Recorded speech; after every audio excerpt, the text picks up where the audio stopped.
Tampil rapi, klimis dengan gaya masa kini. Bagi sebagian pria, memperhatikan penampilan rambut jadi nomor satu. Itu sebabnya tempat pangkas rambut masa kini memanjakan pengunjungnya dengan konsep baru dengan beragam fasilitas. Tak hanya konsep baru, barbershop dengan konsep jadul pun masih bertahan hingga kini. Meski berbeda konsep dan tarif, masih ada kesamaan antara keduanya, yaitu pemangkasnya yang berasal dari Garut alias Asgar.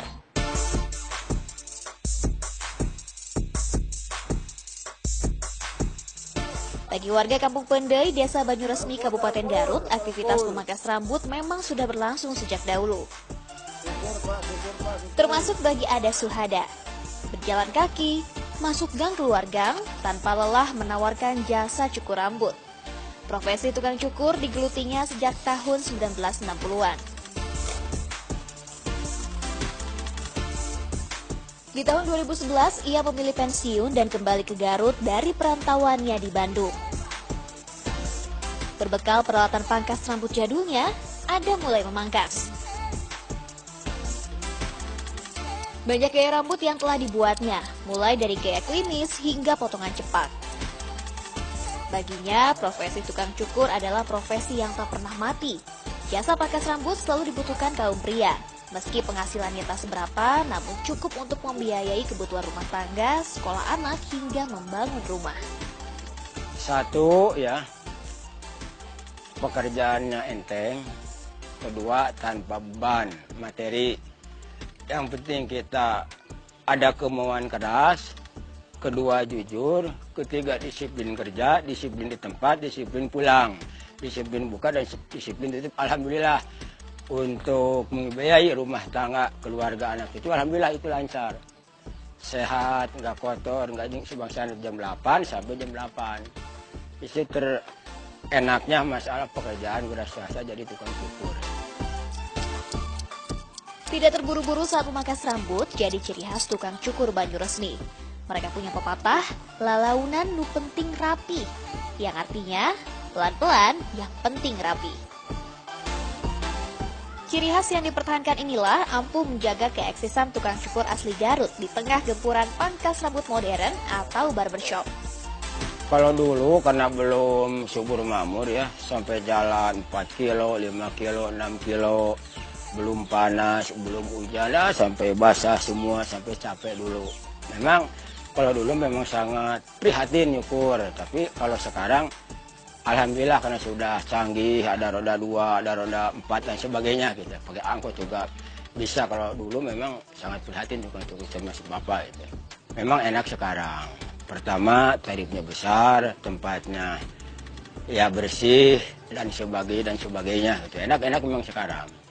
Kalau dulu masih ala kadarnya aja gitu. Ada yang keliling, yang di DPR di bawah pohon rindang, ada di tempat menengah ke bawah. Sekarang sudah menjadi nomor satu lah tukang cukur, namanya juga gaya barbershop. Langganan Ada berasal dari berbagai profesi, namun yang paling berkesan saat ia memangkas Wali Kota Bandung tahun 2001, A.A. Tarmana. Pada saya minta cukur nomor 2, karena sudah akrab, langsung selesai nomor 2, saya sudah rapi, saya malamnya sudah nonton wayang, dia juga sudah nonton wayang, sama-sama. Ya akhirnya habis mengambil mesin tones, diambil tanpa kaki 2 sampai botak semua. Pada bagaimana ini kepala saya udah aja. Saya salah, kurang tidur, apa juga pun salah. Sama-sama nonton wayang, begini akhirnya udah aja dibotakin semuanya. Kalau itu nggak kenal dekat ya mungkin marah.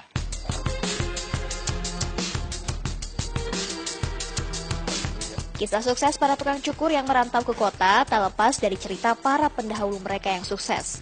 Banyak anak muda desa yang tergiur menjadi tukang cukur. Padahal menjadi seorang tukang cukur bukan hal yang mudah.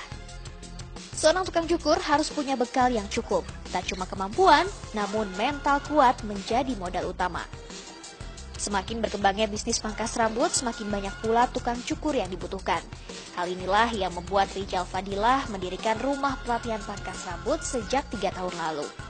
Sebagai generasi ketiga tukang cukur di Desa Banyuresmi, Rijal punya cita-cita tukang cukur Desa Banyuresmi bisa go internasional. Selain itu, ia juga ingin melestarikan tukang cukur asli Garut yang punya ciri khas. Rumah pelatihannya adalah rumah pelatihan pangkas rambut pertama di Kabupaten Garut. Tukang cukur akan mendapatkan sesuatu nilai plus ketika kita melakukan pelayanan, dari mulai menyapa tamu untuk mempersilahkan duduknya, ketika kita memasangkan selimut bagaimana tata lakunya, bagaimana ketika kita melakukan pemotongan dengan sopan santunnya, dan ketika ngobrol dengan tamu itu bagaimana ketika kita tidak merasa mengajari kepada konsumen itu, dan terakhirnya kita mempersilahkan dan menanyakan bagaimana Pak, sudah cocok atau puas hasil pelayanan saya. Itu yang saya ajarkan dari A sampai Z gitu ya. Rijal juga membekali siswa-siswanya cara berkomunikasi yang baik. Selain punya sikap yang baik, menurutnya kemampuan berkomunikasi seorang tukang cukur bisa membantu pelanggan menyesuaikan wajah dan model rambut. Tukang cukur yang baik, yang cerdas adalah yang bisa memahami pertama karakter atau kontur kepala dari konsumen itu. Yang kedua, dia bisa memberikan pilihan-pilihan. Di samping ada model-model yang terpampang yang banyak sekarang ada di Google ataupun di YouTube. Dan kita juga memberikan kebebasan untuk mengapresiasikan hasil pemikiran sehingga menjadi konsep, karena cukur itu seni.